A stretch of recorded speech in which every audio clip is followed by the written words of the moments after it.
Matt. I'm here to speak with you today about 2019's Triple Frontier. This is a film that was done, it was released on Netflix around this time last year, so it's one of those films, I kept just skipping over it. And it has an ensemble cast that I really like. It's directed by J.C. Kander, and I am familiar with him, it turns out, because he did a film back in 2011 that I really liked called Margin Call. And if I'm not mistaken, I think that may have been his directorial debut, and that had a huge ensemble cast. And I'm actually going to watch that film and do a review on it too, because it was a very good film. It was nominated for Best Picture, and that's a hell of a thing to be able to do too, JC, so good job.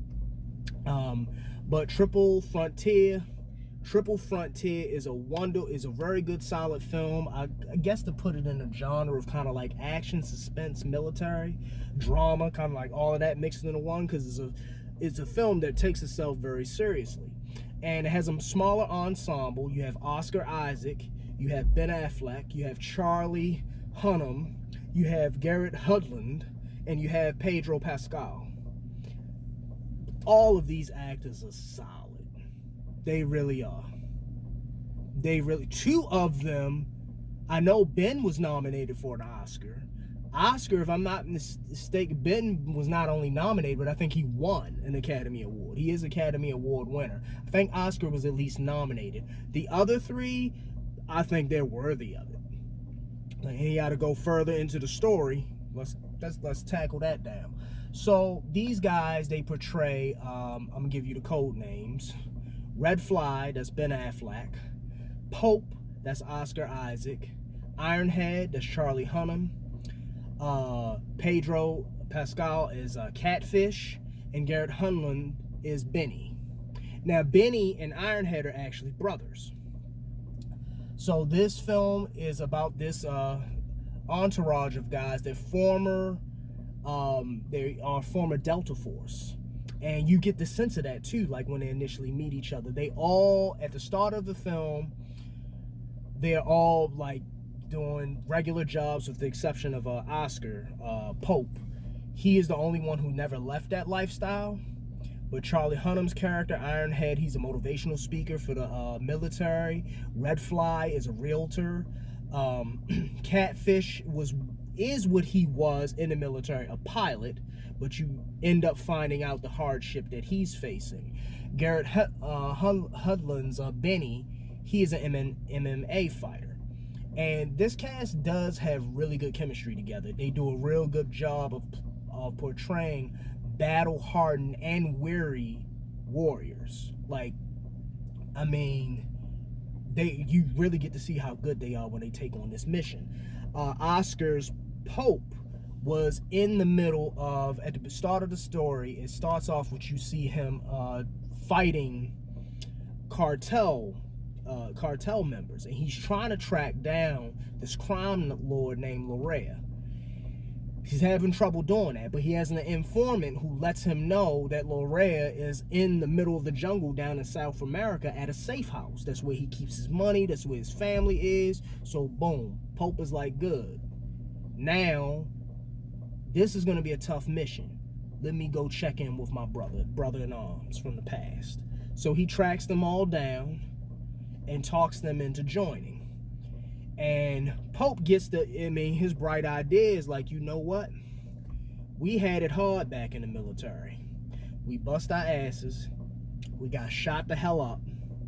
All this emotional, this psychological trauma and physical trauma that we've all gone through. Let's do this mission, get paid big for it, and then go back to our lives. And it sounds like a very foolproof mission. It took some working on Pope's part to get the rest of the group to come in, and it actually hinged for the rest of them. It hinged on whether or not Ben Affleck's Red Fly would be a part of it. Because Red Fly, each of these characters like had their own distinct skills. Red Fly, you'll come to learn, he is just excellent.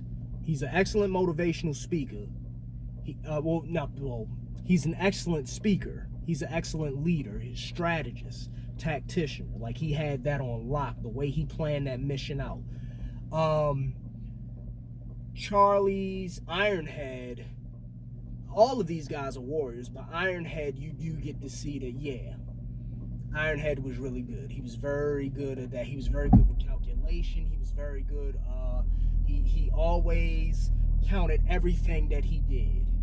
He was the mathematician out of the group. Benny was I like to think that Benny was kind of like the soul of the group, so to speak. He was kind of like that. He was kind of like the emotional beating heart of it. Kind of kept the guys grounded because he was the most expressive with his emotions.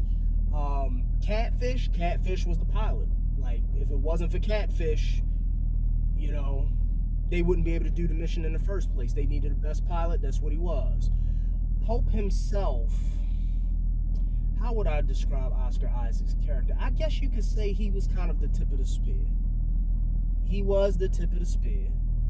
In a sense, not kind of like the leader, but I guess he was the kind of the driving force, the kind of the glue that held everyone together, so to speak, that kind of brought them all together, because he was the one who was still in it. Now, the way they plan this mission out and then how they execute it, two totally different damn things. Let me tell you, when shit hits the fan in this movie, it does, and it gets everywhere. The situation was just blown way out of proportion. Characters made certain decisions. It had big consequences, and by the end of the film, it makes you question, like, was it even worth it? Now, JC did a wonderful job. Like, the cinematography in this film is absolutely beautiful. They really show, if it was filmed in South America, wow, absolutely gorgeous. I would love to go down there. But then it also showed how beautiful a place can be depending upon what's going on in that particular country. Just as it's beautiful, it's dangerous. And then these guys were desperate. And I love that, like, the chemistry between them, how each character portrayed what it's like to be desperate. You feel like you serving your country, you feel like you made crappy choices, and you know, because of the turnout, how things turn out, like each of these characters are struggling. And Red Fly, Ben Affleck's character, he was the most desperate.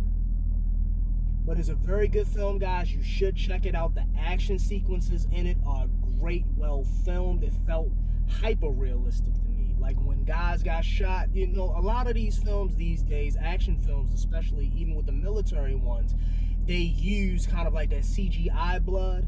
If this was CGI blood, I couldn't tell. It looked very practical to me. Like, it looked like they used practical effects.